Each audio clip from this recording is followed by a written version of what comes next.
भाइयों, किसी शायर के दो शेर से अपनी बात शुरू करता हूँ। कहा है कि मुसाफिर मंजिलों से ऐसे लिपट जाते हैं कि देखकर रास्तों के सीने फट जाते हैं। तारीफ रौंदते हुए कदमों को मिलती है, बेजुबानों के नाम कहानी से कट जाते हैं। साथियों, राफेल बेशक भारतीय एयरफोर्स की ताकत बढ़ाएगा, लेकिन हमें यह नहीं भूलना चाहिए कि सिर्फ एक राफेल ही हमारी ताकत नहीं है। इसके पहले भी हमारे पास बहुत कुछ था। अगर राफेल इतना ताकतवर होता तो फ्रांस चीन से ज्यादा ताकतवर होता। यदि जैगुआर ताकतवर होता तो ब्रिटेन अमेरिका से ज्यादा ताकतवर होता। यदि मिग 29 या सुखोई 30 ताकतवर होते तो रूस अब तक चीन को अपना चांदनी चौक बना चुका होता। लेकिन मेरे भाइयों, युद्ध हथियारों से नहीं बल्कि हौसलों से लड़े जाते हैं। हमने कम ताकत होने के बाद भी लड़ाई लड़ी और लड़ाई जीती भी, और अपने से बड़े दुश्मन से भी युद्ध लड़ा, लेकिन मैदान नहीं छोड़ा। आप समझ रहे होंगे मैं क्या कह रहा हूँ। आज भी हमारी ताकत वही है, हौसला वही है जो उस समय था। ये सच है कि हम दुनिया की चौथी सबसे ज्यादा ताकतवर एयरफोर्स हैं, लेकिन ये भी सच है कि हमसे बड़ी 3 ताकतें और भी हैं। ये सच है कि हम टॉप 10 में चौथे नंबर पर हैं, लेकिन हमारे अलावा बाकी 9 ताकतें और भी हैं। यदि हम ताकतवर हैं तो बाकी और भी ताकतवर हैं। ये सच हमें स्वीकार करना आना चाहिए। लेकिन जिस तरह पिछले 4-5 दिन से राफेल के नाम का शोर हो रहा है, उस शोर के बीच में कहना चाहता हूं कि भारत की असली ताकत भारत के लोग हैं, भारत की सेना है, भारत के जवान हैं।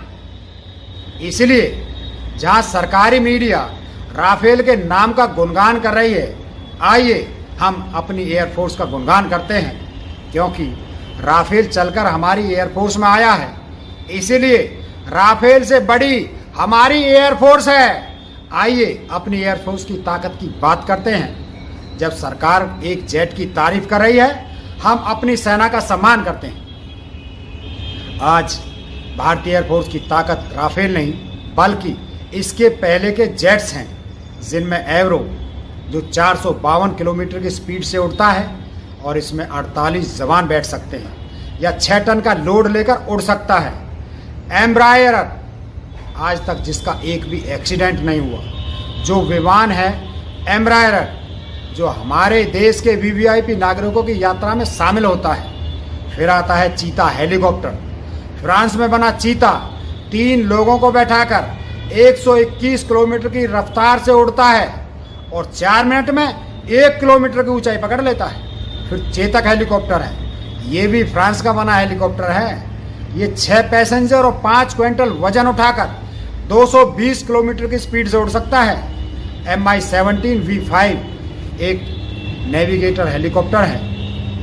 तो 2 इंजन वाला Mi-26 रूस में बना जबरदस्त हेलीकॉप्टर है, जो 2 टन का वजन या 70 सैनिक बिठाकर 295 किलोमीटर की स्पीड से उड़ सकता है।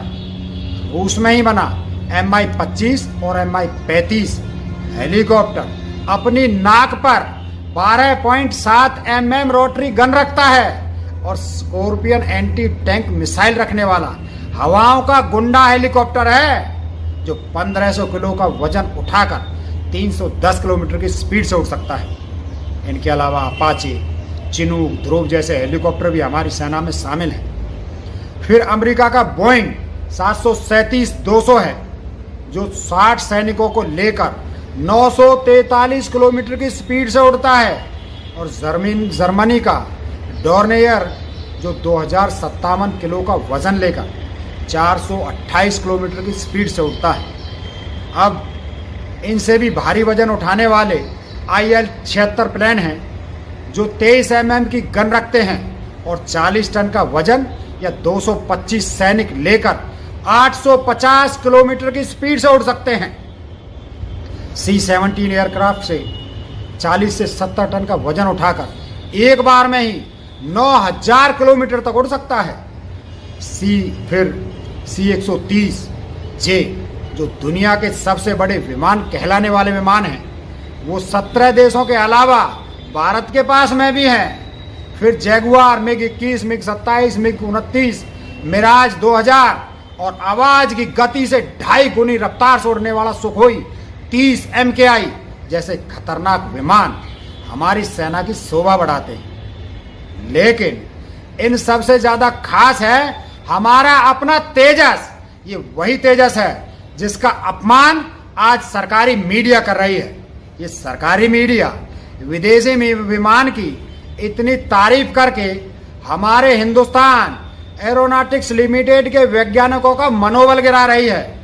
वो हाल जिसने हमें अपने make in India 4th generation का फाइटर जेट बनाकर दिया है। तेजस भारत का दूसरा सुपरसोनिक स्वदेशी विमान है जो HF-24 मारुत के बाद बना है। इंडियन एयरफोर्स ने 324 तेजस का ऑर्डर दिया है। ये मीडिया मोदी जी को बचाने के लिए देश के किसी भी नागरिक का किसी भी गौरव का अपमान कर सकती है। यही इसका चरित्र बन गया है। और सबसे दुखद बात यह है कि देश का प्रधानमंत्री